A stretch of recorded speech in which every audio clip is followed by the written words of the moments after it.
When I had my own business, I had this huge network of people that I knew in my inner circle. I would see them at every event that I had. I would see them at networking events for other people. And we would always talk. We would spend time texting about juicy details about the night before. We'd talk about people in our circle. We would share ideas. It was awesome. It was incredible to feel that I knew so many people, that I had such a large circle of friends. I felt really blessed, but most of all, I felt really loved. Like there was so much energy around me. It was incredible. But when I started to burn out and I wasn't able to do as many events anymore, and I had to put my business on hold because I didn't have the energy to do it anymore. All of those people disappeared. No one texted me anymore. I stopped seeing people at events. No one really checked on me to say, hey, what's going on? Are you okay? How are you? I didn't hear from them anymore. And you know what I did? I started reaching out to those people. I started texting them and asking them if they wanted to hang out sometime and trying to reach out. And you know what the result of that was? I didn't receive a single text message back.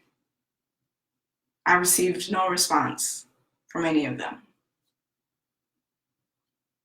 Maybe a few here and there, but no real response. And I had to realize that sometimes there are people in your life who show up for the good parts. They show up because they see you doing well. But they're not there for the times where you're not at your best, where you may need help.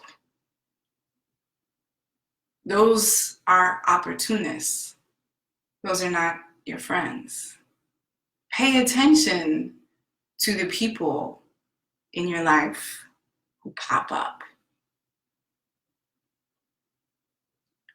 Sometimes we try to hold on to relationships, we try to hold on to friendships because, well, we want to feel loved, we want to feel understood. But that's not always the best thing for us. But we hold on to it because that's all we know. I had a beautiful conversation yesterday with my friend Nancy, and she shared with me this sermon that was given by T.D. Jakes, the incredible T.D. Jakes, about eagles and chickens. And in the sermon, she said, T.D. Jakes mentions the fact that eagles soar so high that when there's a storm, they don't fear it. They fly into it. They fly right into the storm. And they use the powerful force of the storm to propel them even higher so they can see above the storm and keep flying through it. She also told me that, he said, eagles make love in the sky. Think about that for a moment. Eagles make love in the sky. They have relationships in the sky. Now chickens are a little different. Chickens, like being on the ground. They may flutter their wings a little bit and try to fly a little bit, but for the most part, chickens stay on the ground. They peck at their food and they stay in packs and they don't really go anywhere. Well, eagles never really interact with chickens, do they? Because eagles are so high up in the sky that they can't really hear or see the chickens. They're not vibrating on the same frequency with chickens, are they? Because eagles are flying so high with their wingspan up in the sky. They have no time for chickens.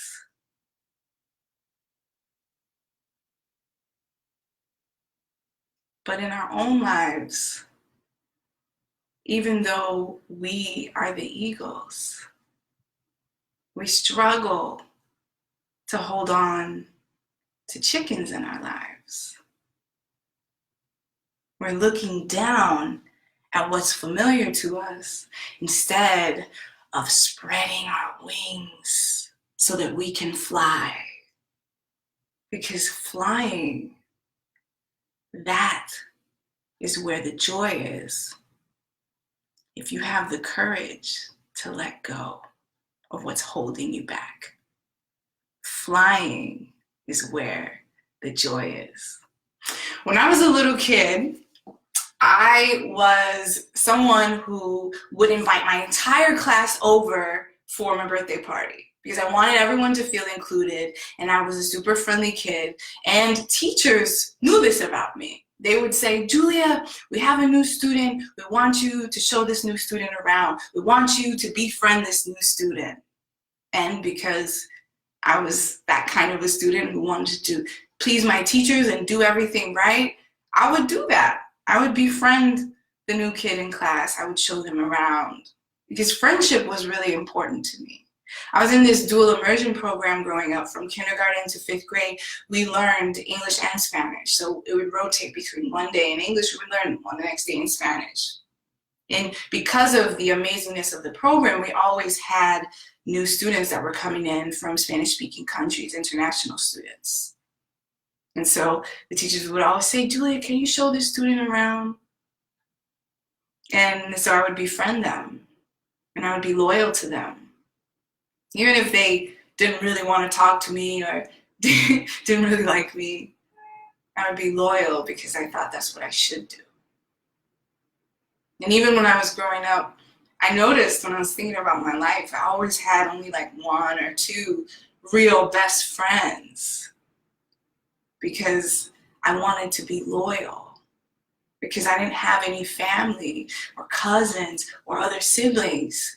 My friendships were something that I held on to. And a lot of us, we hold on to friendships, or we hold on to certain ideas and perspectives of ourselves because we feel like that's all we have. Those are the only friendships that we'll ever have. So even though we know certain things about those friendships, even though in our heart we may feel like, you know what, it's time for me to let go of this friendship, it's not healthy. You know, we say things like, well, okay, fine. It's not healthy because she doesn't respect me. She's always late and I always have to make excuses for her. And, it's hard for me. But I love her because she's my friend and I've known her for so long and, I want to be loyal to her. Or we say, yeah, as we gotten older, we've kind of broken apart in terms of the way that we think about life. But, even though this person may not understand me or may not support my ideas or my vision, maybe they're kind of saying negative things when I try to tell them about the big ideas I have to launch my business, but I've known them for so long. They're like family to me. And we hold on to these friendships and these relationships because we are too worried about what happens when we let go. We're too scared to let go as human beings because one thing that makes us human is the fact that we're social beings. We want to be attached to people. We are attached to things. Friendship is a reflection of how you feel about yourself. It's a reflection of how much you respect yourself. It's playing out externally in front of you. The way people treat you is really a reflection of how you're treating yourself. And when we limit ourselves to friendships that are no longer serving us, it's kind of like we're limiting the way that we feel about what we are capable of and what we deserve. There's this quote that I heard recently that I really love, that sits with me and resonates with me. And the quote is this: God laughs at your plans. And when I first heard this, I was like, what? God laughs at my plans? Like, why would God laugh at my ambition of the things that I envision for myself, the things that I want to do? And then I took a second and I thought about it a little more, and I read into it a little more, and I understood. As human beings, we want to control everything. We have apps for everything now. We have watches that can monitor how many steps that we take, to our caloric intake, to our heartbeat, everything. We plan everything meticulously to the T. You know, we want control. That's what makes us stay safe. That's what makes us stay comfortable. But in wanting control, sometimes we get so pigeonholed into a specific idea of what we are supposed to be doing that we limit ourselves, and we don't allow for God and the universe to provide us with all of the infinite possibilities that we can have. We get so stuck on one friendship with somebody that we can't let go of, because we feel like that's our only chance at having a good friend, because we feel like we've been friends with this person forever. Or we get so caught up in a relationship that we know is not working, but we've been in it for so long that we just are comfortable with each other, that it's too hard to break up now. It's too hard to let go now, that we hold on to it. Or we get so caught up in one specific idea of what we are supposed to do, and we have tunnel vision with that one specific idea, and we don't let go enough to allow for ourselves to live life in the infinite possibilities of the universe, of God. You don't think in the place where there are stars and there are moons and there are planets suspended in a galaxy, that the universe can't make crazy ideas or friendships that are incredibly beautiful come into your life? But you have to make room for it. That's the key. You have to make room for it. You have to really be honest with yourself about what you are doing to hold yourself back, to hold your wings down, to prevent yourself from flying.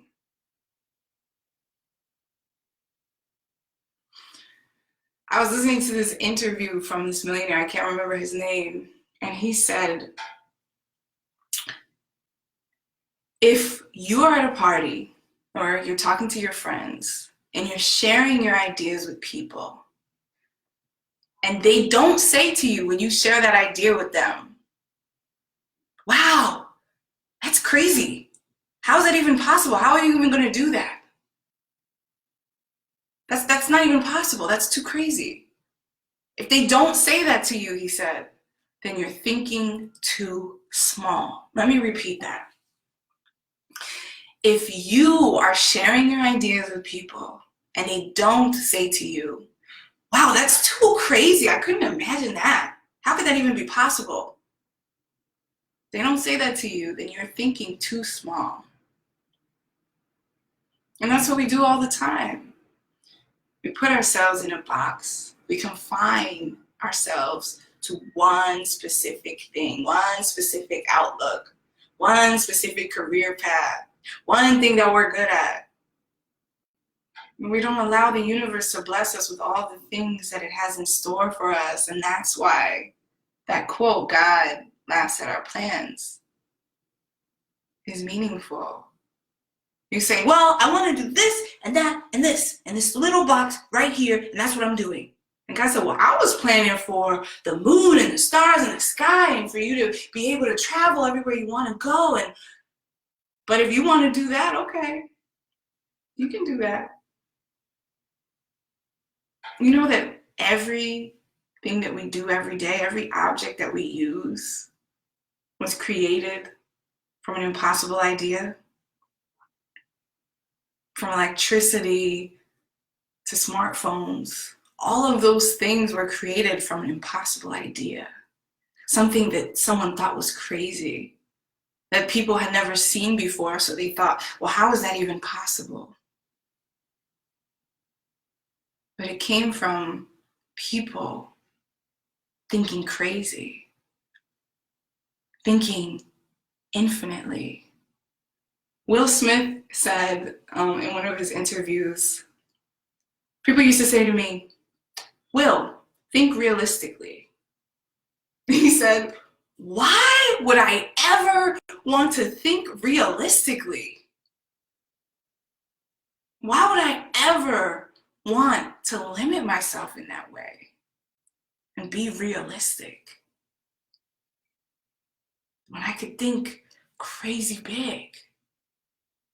That's what we do every day, don't we? We limit ourselves. We have a great idea in our head that we know could be awesome, but then we say, oh, that can never happen. And we put it to the back of our minds. But every awesome idea, the technology that I'm using right now to talk to you, was created from an impossible idea, something that someone thought of that maybe they didn't even see yet. And it came to light. Electricity, right? That was an idea that no one had ever thought of. People were using candlelight.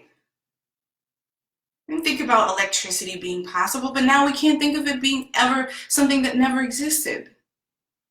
You know, think about Elon Musk, who created the Tesla car. It's an electronic car. People may have said before, that's not possible. A car can't do that. It needs a lot more energy than that. It's here. I mean, he flies spaceships into space.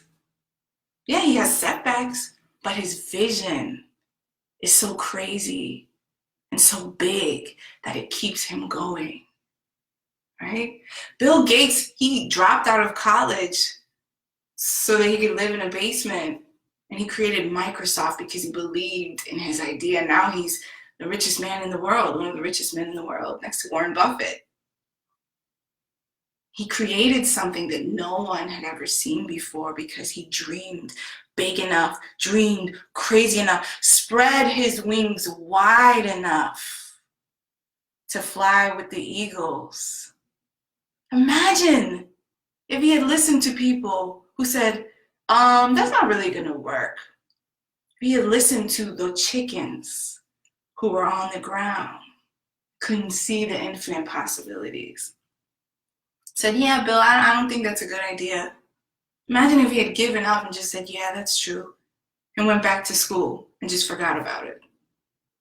Imagine if Steve Jobs, when he was calling companies as a young person and saying he had an idea for creating a personal computer, and company after company told him nobody's interested in having a personal computer.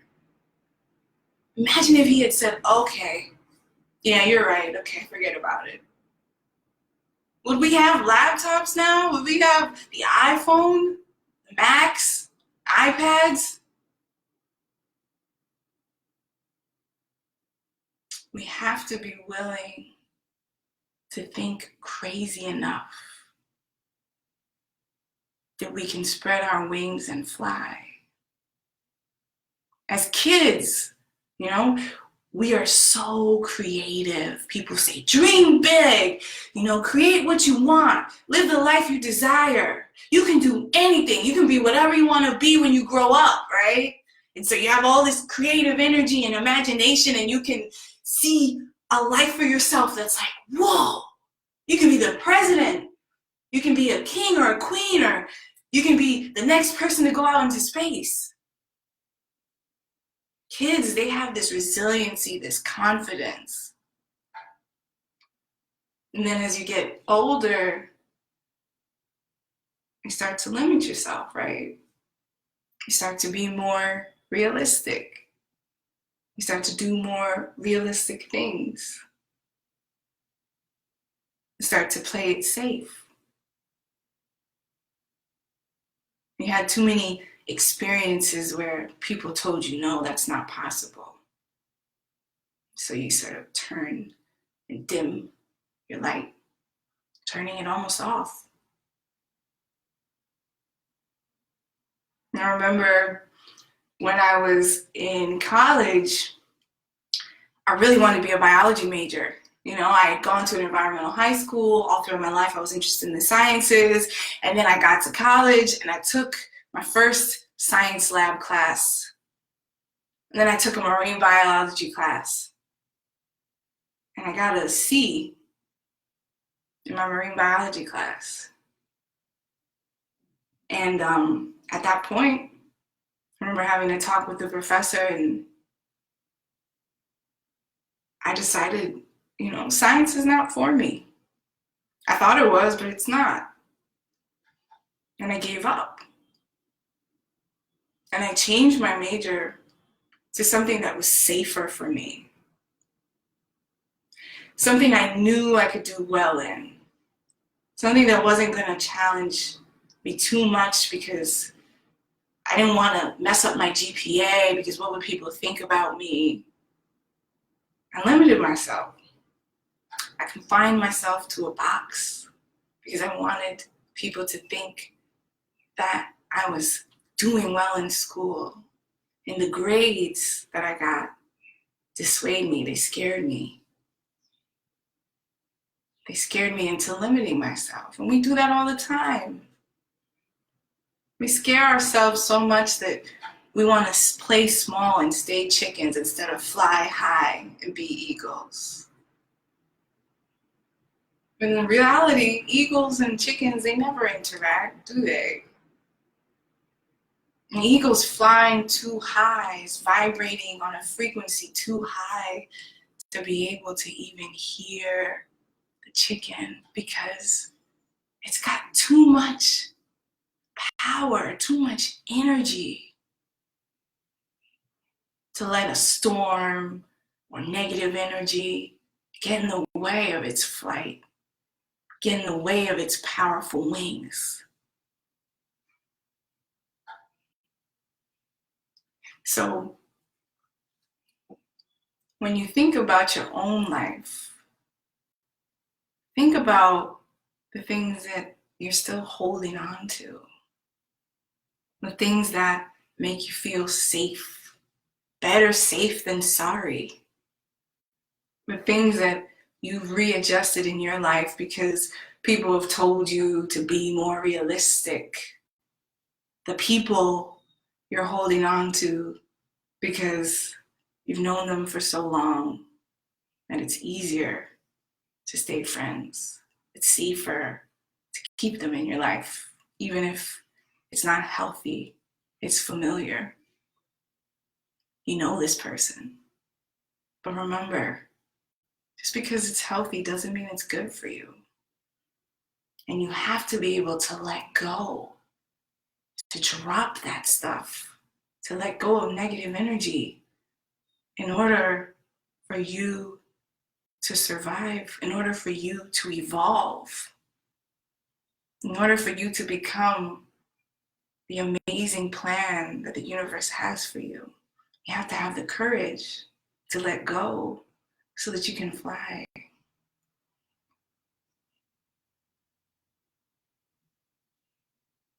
You have to have the courage to let go so that you can fly. You know, in the game poker, I mean, I don't really play poker, but from my understanding of poker, right, you have a deck, you're dealt a hand of cards, and the whole point of the game is you, in your mind, you want to have a certain deck of cards a certain hand of cards in order to be able to win the game. And you have to have certain cards in order to beat other players. And so you either say the cards that you have and you genuinely have them, or you say the cards that you have knowing that you don't have it, but you believe it with such certainty and such conviction that people believe you, that you win the game. And that's sort of what life is like, right? You either may not see an idea yet, but you believe it with such conviction that you are able to see it through, that you are able to win the game. Or people call your bluff and you don't believe it either. You stop trying. And it's normal, you know, it's sane for us as humans to want to be attached to things because it's easier that way. So it makes us feel that we're part of something. It's scary to fly alone. It's scary to be on your own because you don't know what's out there. You don't know what's in the sky. If you fly so high, you don't know what you'll come across. But the key is being able to have the courage enough to let go so that you can fly. Because when you can do that, when you can stop limiting yourself and putting yourself in a box and trying to control everything in your life and thinking that these are the only people that you can be friends with, that these are the only jobs that you can have, that this is the only opportunity that you can have. When you can stop limiting yourself in that way, you can allow the universe to show you all of the beautiful things that it has in store for you. You can let go of that weight of all the chickens that are holding you down to the ground where they are, so you can fly with the eagles, so that you can vibrate with the synergy of the eagles. You will find joy. Everything that is happening in our lives, that we use in our lives, started from an idea, a crazy idea, from somebody who thought big enough to see that idea through. And the universe will always meet you at your point of action. So dream big. Dream about the infinite, the impossible. That thing that you wanted to do when you were a kid that you gave up on. Revisit that thing. It is possible. Is it easy? No, it's definitely not easy. You have to put in work, honey. You have to keep working at it. But everything is possible. Everything is possible. It just takes courage, and courage comes from here. It takes courage enough to say, you know what? This friendship is not serving my best interests anymore. I'm going to let this person go. A lot of times we're afraid to tell people the truth, but the truth has power. It's not always easy, but it's important. Sometimes we have to say no to things. We have to say no to unhealthy relationships. We have to say no. Hey, I recognize this. This is familiar to me, but I'm telling it no because I know why it's familiar. I know it's a toxic situation that I've experienced before, and I'm shaking it off and I'm saying no. I'm letting go of the things that are holding me down so that I can fly.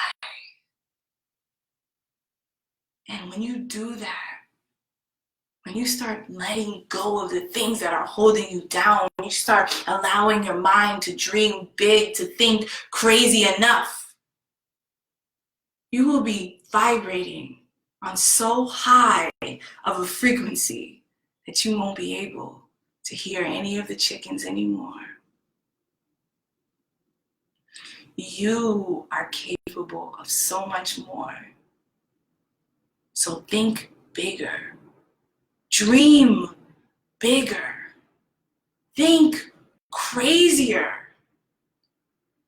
You are capable. This world, this universe is infinite. All it takes is you having the courage to let go of those people, of those things, of those confines, of those boxes that you put yourself in that no longer serve you, so that you can spread your wings and fly and vibrate with the synergy of the eagles. Anything is possible that you put your mind to. But it all starts with you having the courage to let go. For you having the courage to let go enough so that you can fly, because that is where the joy is. Today, I'm challenging myself to consider my flight. Think about the ways that I am limiting myself. How am I holding back? Who's holding back my wings? Who are the people in my life that are eagles, and who are the people in my life that are chickens? Who are the people in my life holding me down, and who are the people in my life that are lifting me up? What are the ways I'm holding myself down? What are the ways I'm limiting myself? What are those ideas that I've shut down that are possible? Ask yourself, how can I fly higher today? How can I dream bigger today? How can I accomplish more than I ever thought I could accomplish today? How can I take that first step towards living even bigger, towards taking up even more space, towards shining my light even brighter, towards spreading my wingspan even wider? Ask yourself, how can I fly higher today? Fly as high as you can. Flying is where the joy is. There is so much joy in flying. It all starts from you taking the courage and having the courage, gathering the courage to believe in yourself right here enough to just let it go. Let all that stuff go that's holding you back. You can fly higher than you ever imagined, and you will feel so much joy. Spread those wings. You got this. Keep flying, keep soaring, keep finding your joy. Thank you so much for listening. This is day 11 of my 25 Days of Joy challenge, where every day I'm talking about a topic in joy. If this video resonated with you, please leave me a comment, share it with your community, leave me a like or a love, because when you do that, it helps me to know that you're listening, and I appreciate you. Have a beautiful, amazing day full of love, and keep flying. Thanks for listening. Have a great day.